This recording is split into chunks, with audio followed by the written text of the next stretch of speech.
Hello everyone, my name is Jacob, here today to talk to you about self-control. Self-control is choosing to do what you should, even when you don't want to. It's very important to have control. I have a controller for just about everything, in fact. Like this stereo.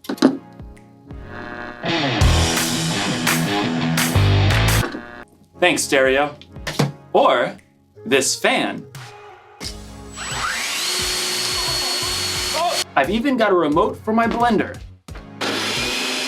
And of course, everyone's favorite remote control, the TV remote. Whoa, where is the TV remote? This is its spot. This is its home. It's where it lives. Where are you, little TV remote? TV remote! TV, TV, TV, TV. No, little guy, where are you? TV! This makes me so mad. I bought the remote caddy so that I could house my remotes. And when someone takes the remotes away and doesn't put it back, I get real angry. I ask you, why have a remote caddy if you're not gonna caddy the remote?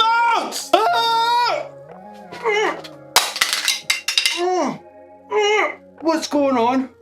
Oh, I think I'm paused. Okay, maybe this is for the best. I was really losing my temper there. Okay, I feel better. You can unpause me now.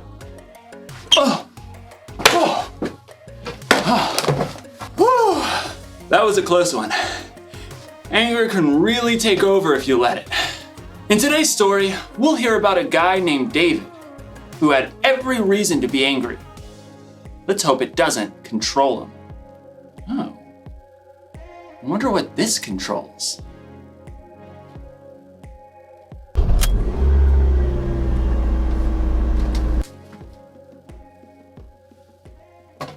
I don't even own a car.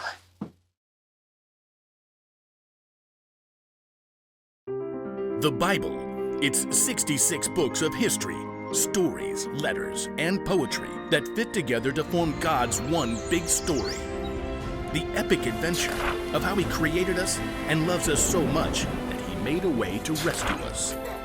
As we travel through the Bible, from Genesis to Revelation, we discover people who met God and found their lives changed forever. Now, for an amazing story. Inspired by the book of 1 Samuel, chapter 24. David had been chosen by God as Israel's next king, but for a while, Saul was still king. David served King Saul and won many battles for him. The people loved David. Hey, David, you're so fine, you blow our money, David! Hey, David! Saul, however, was deeply jealous of David. In fact, he even tried to kill him. David escaped into the wilderness, where around 400 men came to join him. People who were in trouble or owed money. A merry band of misfits. But Saul still saw David as a threat. When he heard that David and his men were camped in the desert of Maon, Saul took soldiers to chase after him. They're right behind us, David. Quick, we'll head around the mountain. Just as Saul and his men were closing in on David, Saul received word that the Philistines were attacking Israel. Oh, phooey. Saul was forced to stop the chase and deal with the Philistines. David and his men could breathe a sigh of relief. There's a safe place near En-Gedi. Maybe Saul will finally leave us alone if we hide out there. But as soon as Saul had dealt with the Philistines, a messenger brought news. David is in the desert of En-Gedi. Aha! We've got him this time. Gather 3,000 of the best soldiers from all of Israel. But, Your Majesty, David only has 400 men. 3,000, and not one less. Saul set out once more, determined to wipe out his rival. I bet that pipsqueak is hiding out near the rocky cliffs of the Wild Goats. Well, that seems oddly specific. Yeah, He used to herd sheep. In fact, David and his men have been staying near some sheep pens not far from the cliffs. Saul, headed this way. He's got 3,000 soldiers. Again? Why can't he leave us alone? We can take him on. I'm worth 10 of his soldiers. David could feel his anger boiling, but he took a deep breath. No, we won't fight them now. And we won't have a choice in about 6 minutes. The caves! I want everyone inside! Stat! David and his men hurried into a nearby cave that cut deep inside the cliffs. All the way to the back! They're here. Outside, near the sheep pens, Saul had called a halt. Take a break, men. At that moment, Saul found himself in need of a royal outhouse. I require a royal outhouse. I believe there's a cave over there, Your Majesty. I suppose it'll do. Saul entered the cave.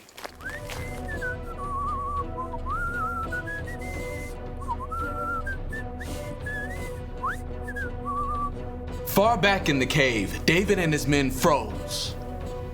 Through the gloom, David could see the man who had tried to kill him and was now forcing him to live on the run. What if he finds us? I don't believe we're Saul's #1 priority at the moment. He's alone. This is your chance. God's handed your enemy over. Don't let this chance just trickle away. David's anger burned red hot as he crept up behind Saul, sword at the ready. But then, he forced himself to stop. Instead of attacking Saul, David sliced off a corner off the king's long royal robe. Saul left the cave with no idea that David was still inside. Time to move out, men. This is the day we take out that whippersnapper David. But at that moment, David emerged from the cave and cried out, King Saul! David? David bowed low to the ground. Why do you listen when men say David is trying to harm you? This day you have seen with your own eyes how the Lord handed you over to me in the cave. Some of my men begged me to kill you, but I didn't. I said, he is the Lord's anointed king. Saul could only stare in shock as David held the piece of fabric he cut from Saul's robe. Look at this. I cut off the corner of your robe, but I did not kill you. Yet you are hunting me down to kill me. May the Lord show that I'm not guilty of doing anything wrong. May he save me from you. The truth cut Saul to the heart and began to weep. Oh, you are a better person than I am. You have treated me well, but I've treated you badly. May the Lord reward you. I know for sure that you will be king. Now, promise me that you won't kill my family or wipe out my name from my family line. David looked his enemy straight in the eye. I promise. Then Saul and his men returned home, and David and his band of misfits returned to their usual hiding place.